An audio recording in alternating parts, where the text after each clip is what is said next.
Hey there guys, Zach here from Beta, and welcome back to another Windows 8.1 video. Now today we are taking a look at the Windows 8.1 preview. This is my first hands-on with the actual preview. I've tested pre-release builds beforehand, but they're nothing like this. This is everything you want in a preview. So let's take a look at the start screen. As you can see here, I'm using a touchscreen device to navigate.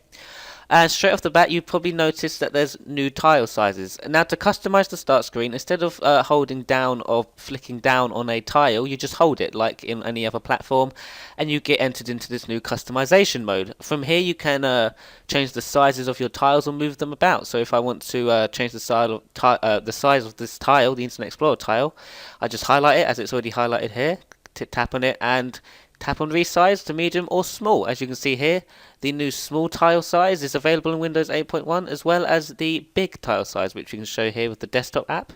If we resize it to large, it's now double the size as it used to be in Windows 8, which is pretty cool. Let's put that back.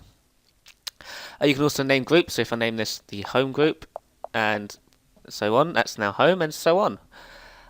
You can also move bulk apps, so if I tap a selected few, I can move them around altogether, which is very handy. More platforms should offer that support. Now, the apps list. The apps list has moved. It's no longer in the search charm, it's now a swipe up. So this is the apps list. Navigation, just swipe to left and right. You can sort apps by name, date installed, most used, and by category. And the most, well, I find most used to be very helpful because it gives you a list of everything you use the most. So if I had Google Chrome installed and I'd open that up, and I open that up every day, it would be in place of Internet Explorer, but it's not because Internet Explorer is better. Right, customization color-wise. So if we swipe in from the side, hit the settings charm, there's a new sort of tab up here called personalize, and it allows you to personalize the start screen. There's a whole bunch of new patterns and colors available. So if I choose a nice bright color or darkish color, red, and yeah, that would be nice. And we can change the pattern. Oh, it changed it automatically. That's lovely. There's a nice dragon one here that I demoed. Where is it? Is it that one? Nope. Is it that one? Nope. Is it that one? Nope. Is it that one? Nope. Is it that one? Nope. Oh, maybe it's not in it. Oh, that's strange. Oh, well, let's just use the fish one for now and change the colours to what I wanted. So that and that. So that looks pretty nice. But you can also use the desktop wallpapers. If I click here like that, and you can see the image that I'm using on the desktop, and if I tap into the desktop, it sort of just lights up and the taskbar and icons come into shot. Going back to the start screen, they disappear. It's all pretty sweet. Now going into the desktop, there's some changes to the desktop. You may have noticed that the start button's back. Down in the little bottom left hand corner, the Windows logo, that's a start button. Tapping on it takes you to the start screen. There's not much else it does really. You can right click on it if can I hold it? I can. You can right click on it to access a list of quick sort of links such as shutdown, which people are going to be very happy with. There's also new changes to the options in taskbar navigation. This new navigation tab here allows you to change a bunch of different settings on the desktop. So when booting into Windows, you can go to the desktop instead of start when you sign in. So when you log into Windows for when you turn the PC on, you won't see this Metro UI. You'll go straight to the desktop, which is what many people have been asking for. Show my desktop background on start, which is what I've already showed you here. Always show start on my main display when I press the Windows logo key. Now this is for those who have multi-monitors who have like say 3 and there's one in the middle.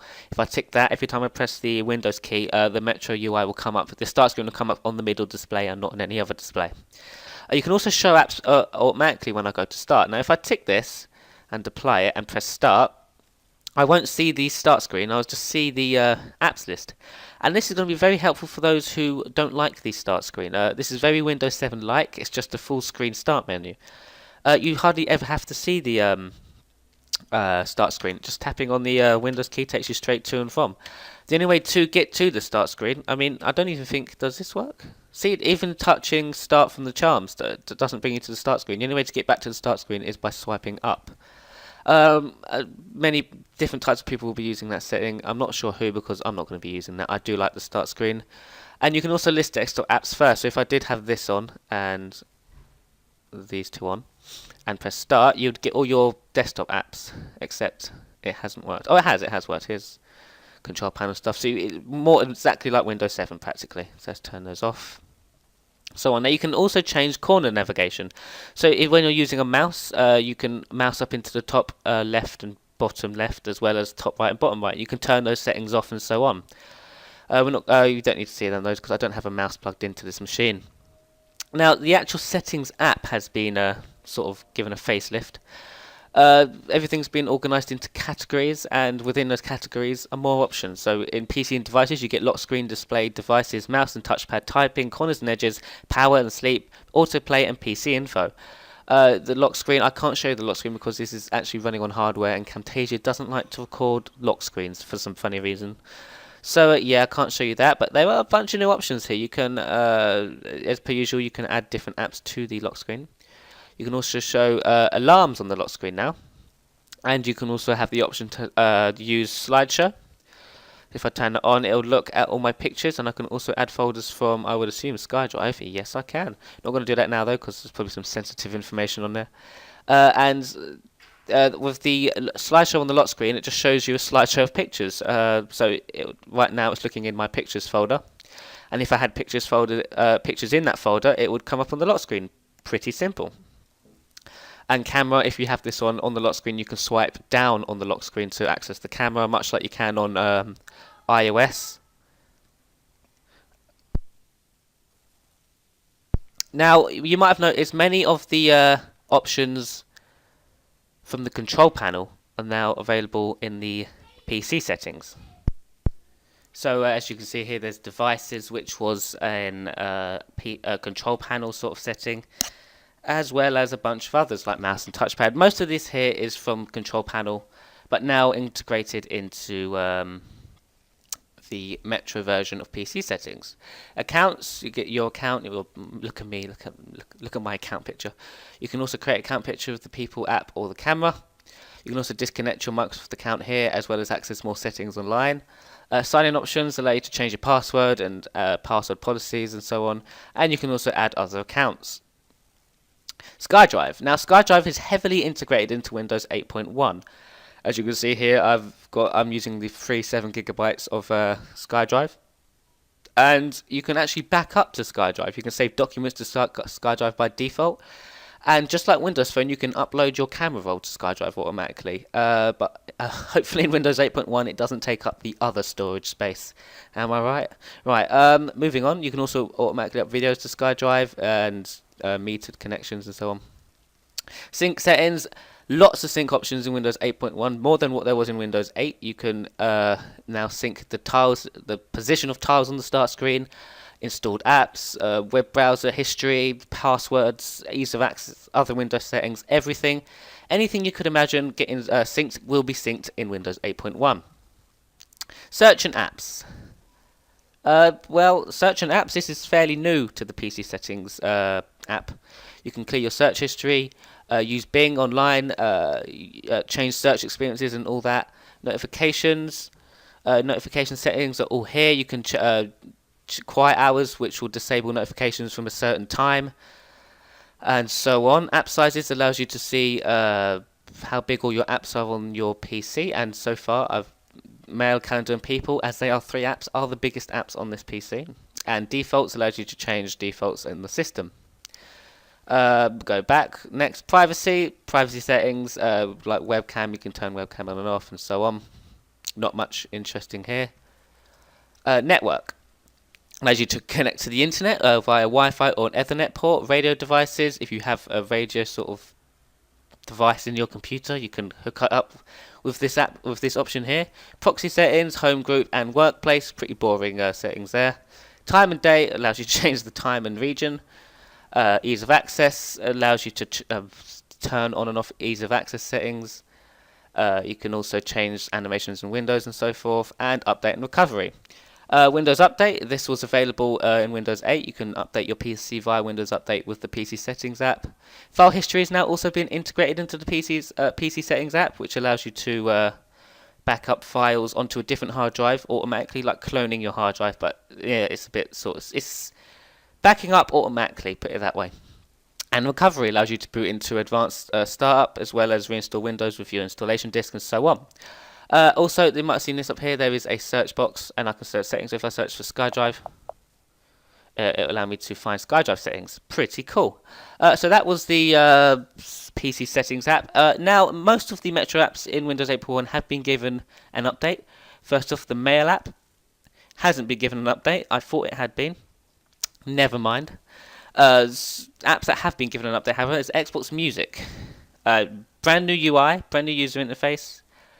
Allows you to play music. This should be collecting my SkyDrive, not my SkyDrive, my cloud music right now. There it is.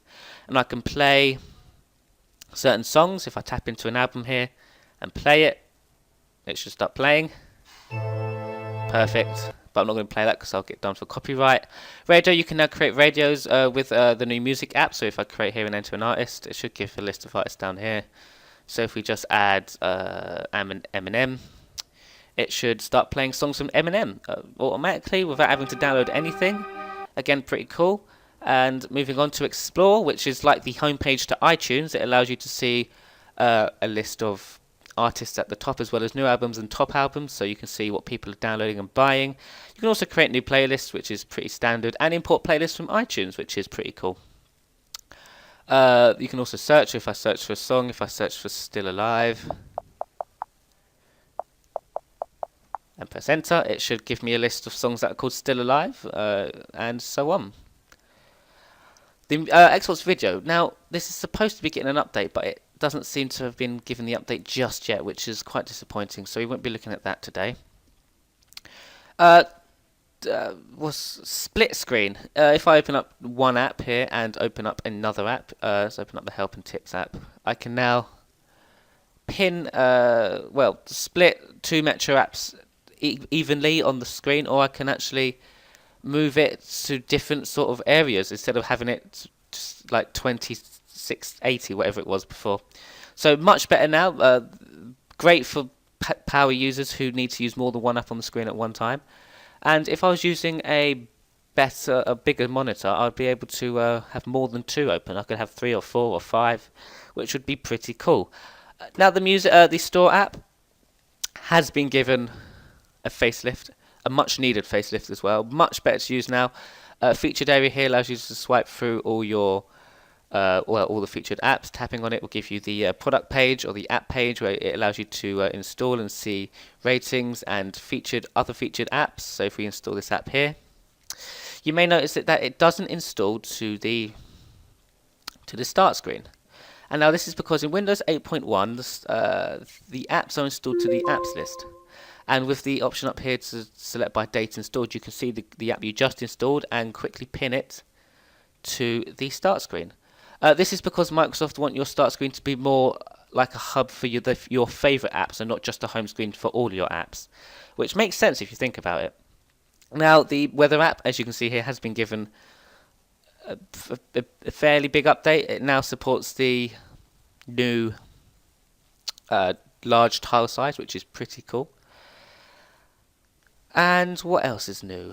Reading list. Reading list is pretty new. It allows you to save an article for later. So if we go into Internet Explorer and go to our favourite website on the planet, WinBeta. I can't type because I'm amazing. WinBeta.org. We can go to an article. If we go to link app for Windows 8 updated, we should be able to add this to our reading list. So if we click here like that, it should bookmark it in our reading list, send that off, and it's now gone to our reading list. So if you open up reading list, you can see it there. It's in today, and if I tap on it, it will open up Internet Explorer and I can read it. There's also one here, a default one from Microsoft, and it allows you to read that as well. Pretty cool app for those who want to read stuff later. You can also search. So if I had loads in here and I needed to remember something, I could just type it in and it would come up. Now the Help and Tips app isn't working. As you can see, it's coming soon. Can't show you that. Travel, I'm not entirely sure if it's been updated, but there is a new app called Bing Health and Fitness, I think it is. Food and drink. This is food and drink. It allows you to see loads of food and drink, make you very hungry. So what have we got here? We have tuna burgers. Tuna burgers. You can look at images when they load. Ooh, look at how much you can zoom in. That is delicious. And you can zoom out to get a bigger list. Another new app in the Windows 8.1 update is the Health and Fitness app, which, like the Food and Drink app, gives you pictures of health and fitness or something like that. Oh, there's a diet tracker. That's pretty cool. So you can insert all the calories of the food you eat throughout the day, and you can get a daily average of what you're eating and what you need to do to lose weight or gain weight. Pretty cool. I'm not going to be going into that because I literally have no idea what it does, or well, how to use it. Nutrition and calories allows you to pet failed to load. How interesting. Well, preview. Bugs will be present. I've heard that this app will motivate you. So if you really do want to get fit, try out this app. Might turn out to be a good idea. Photos app now has a light editing, but I don't seem to be managed. Details? No. Okay, so let's open the SkyDrive app. While we're in the SkyDrive app, the File Explorer has been semi-integrated. If you go to this PC, you can now search the entire system. So if I go into local disk, there's the Windows folder and so on. But we're not going to go in there. We need to look for a picture. So if we go to SkyDrive, a simple picture will do. Here is a wallpaper. If we open this up, or if we can edit it, which should open this, which allows you to edit it. So there's basic fixes and effects and so on. You can get Instagram-like effects as well on the side. Filters is what they call it. But this isn't the only thing you can do. So if we come out of that and save this picture, can we do that? Open with. I don't know. Well, maybe this is the actual editing. You can do proper editing in this now. Ah, here we go. So here's the dial things that you can twist around to make it darker or lighter. What else is there? Contrast. Basic. It's a basic editor now, the Photos app, which is pretty neat and pretty helpful. There's a couple more new apps as well included in Windows 8.1. There is a new calculator app. Actually, let's check out the sound recorder first. A simple sound recorder allows you to. It picks up your sound, which is quite interesting. The little animation picks up your sound if I press record. Hello, I'm recording with the sound recorder, and I can pause it and go away, and come back and keep going, and then stop it and save it, and it should save, and then I should be able to hear myself. Hello, I'm recording with the sound recorder, and I can keep going, and amazing. You can delete. I'm going to delete that. Don't need that. Close that out. That's not what I wanted. I want to find the little arrow. There is also a new app called Calculator, which is, as you would expect, a simple calculator. Allows you to add things. 7 add 7 equals 14. And there's another one, Scan. I don't have a scanner, so I can't show you that. There is another one. I'm sure there is, but I don't remember what it's called. Alarms, that's it, there it is. New Alarms app, which allows you to add alarms. You can add a new alarm here, the time will be whenever, and so on. Search in Windows 8.1 has been given a huge facelift. So if I search for, what did they do in the demo? San Francisco, and I press enter, should give me a lovely, well it didn't, Usually, well, in the demo they showed, well, this is semi what it's about. So it gives you screenshots and links to certain websites, as well as certain apps in the Windows Store and more websites. And it's also something else. Let's search for WinBeta. Gives you documents, photos, and then a website with Google Bing results, as well as apps, hopefully. Yeah, the WinBeta newsreader, which I suggest you download because it's a really cool app. And that is about it for the Windows 8.1 preview. I haven't gone through everything because there's a lot to cover, and this video is already kind of dragged on a little bit. You can download the Windows 8.1 preview for free from, there's a certain URL, it'll be on the screen. I think it's preview.windows.com, but I'm not entirely sure, so check out that URL. You can download it to your current Windows 8 installation, or you can clean install it with an ISO, which is pretty neat. The ISOs aren't available as of recording this, but they should be available within the next 24 hours, which is pretty nice. So yes, thanks so much for watching, guys, and I shall see you in the next one. Bye bye.